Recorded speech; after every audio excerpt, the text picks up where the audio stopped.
Now let's break down the type of fat that's found in butter because that is very important.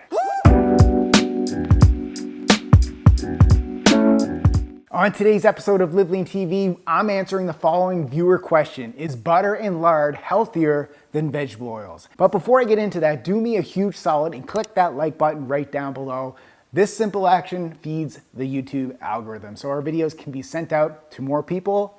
That way we can then help more people live lean 365 days a year. Also, if you haven't subscribed yet, click the subscribe button right down there with notifications turned on. So with all that said, let's get into it. Sarah Smile, 1984 on Snapchat says, what is your opinion of cooking with animal fats such as grass-fed butter and lard? First of all, do not be afraid to eat fat. The right types of healthy fat are essential for overall health, optimizing your hormones, including boosting testosterone, a strong immune system, and brain health. So I did a video right over here where I shared 8 of my favorite sources of healthy fat. However, in that list, I did not include butter or lard. But does that mean that butter or lard are not healthy? Well, not necessarily, and I'll explain that in a bit. But first, if your grandparents are still around, go ask them right now what they used to cook with. More than likely, they'll probably answer animal fats, specifically butter, lard, and tallow. Now, these animal fats, along with coconut oil and egg yolks, are primarily associated with saturated fats.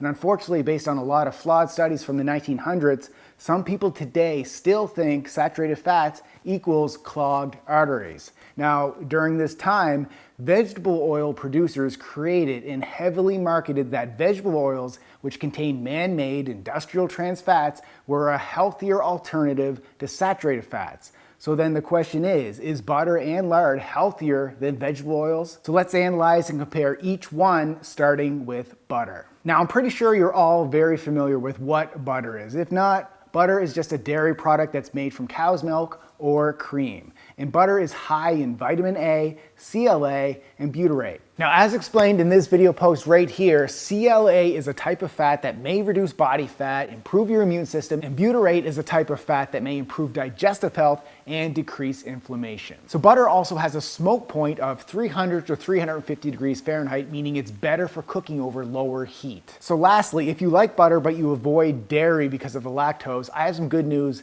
Butter is very low in lactose. It comes in at about 0.04 to 0.5 grams. Now you compare this to a glass of dairy milk, which contains 9 to 14 grams of lactose per cup. Now let's talk about the butter nutrition facts in 1 tablespoon serving. There are 102 calories, 0 grams of protein, 0 grams of carbohydrates, and 11.5 grams of fat. Now let's break down the type of fat that's found in butter because that is very important. Saturated fat, 63%. Monounsaturated fat, 26%. Polyunsaturated fat, 4%. Okay, we'll come back and compare that with the other ones, but let's move on to lard. Is lard healthy? Well, if you don't know what lard is rendered from the fat of pig. So bacon fat could be considered a type of lard, although the lard that you would buy from a store would actually have more of a neutral flavor. So in addition to fat, lard is also a great source of choline, which may help reduce heart disease. So when buying lard, just look for lard from organic pasture-raised pigs. And lard also has a higher smoke point of 375 degrees Fahrenheit. So this means that it can be used in frying, baking, sauteing without being oxidized. So the lard nutrition facts per tablespoon serving: 115 calories, 0 grams of protein, 0 grams of carbohydrates, and 13 grams of fat. So now let's break down the type of fat that's found in lard. 38% from saturated fat, 46% from monounsaturated fat, and 11% from polyunsaturated fat. So as you can see, lard is actually higher in monounsaturated fat,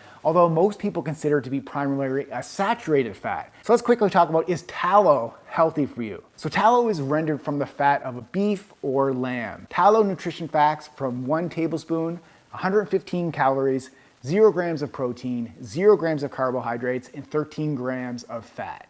So let's break down the type of fat found in tallow. 50% saturated fat, 41% monounsaturated fat, and 4% polyunsaturated fat. So with that said, let's jump into vegetable oils. Since I already did an entire video post on the best cooking oils, you can see it right here, and why you should avoid vegetable oils, I don't want to go into too much detail in this video post. However, to sum it up, Vegetable cooking oils are more unstable, especially when you heat them up. So this can create more oxidation and free radical damage in the body. So these polyunsaturated vegetable oils are also higher in omega-6 fatty acids, which may also lead to more inflammation and insulin resistance. The most commonly used vegetable oils for cooking include canola oil, which is also rapeseed oil, sunflower oil, and soybean oil. So now let's quickly do the same analysis on soybean oil as we did with butter and lard. Soybean oil nutrition facts in 1 tablespoon serving, 120 calories,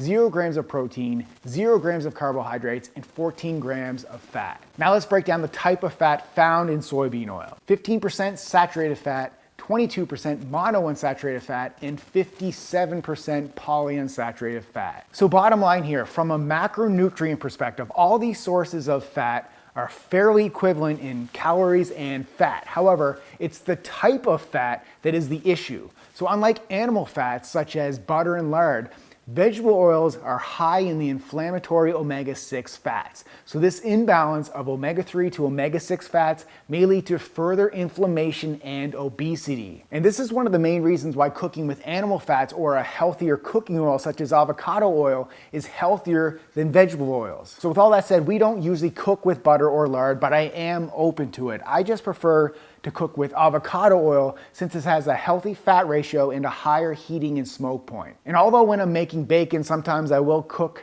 the eggs in the bacon fat, and on occasion I'll admit I'll add butter to a bagel if I'm having a cheat meal, but the bottom line is cooking with butter and lard is healthier than vegetable fats. Just make sure you're eating an organic, grass-fed butter and lard from organic pasture-raised pigs. All right, if you're ready to live lean, go get our free 7-day Live Lean Starter Guide. You'll discover the workout and the nutrition secrets to simplify your journey to healthy and sustainable results that last forever. So the Starter Guide includes a 7-day workout schedule comprised of 7 Live Lean workouts focused on fat burning, lean muscle building, athleticism, and mobility. And every workout includes exercise demo videos. You'll also receive a free 7-day Live Lean meal plan, which includes step-by-step cooking videos for every single recipe. So go join thousands of others and get this free instant access to all this, plus our 5 steps to start living lean today. Click the link to sign up for free in the description below.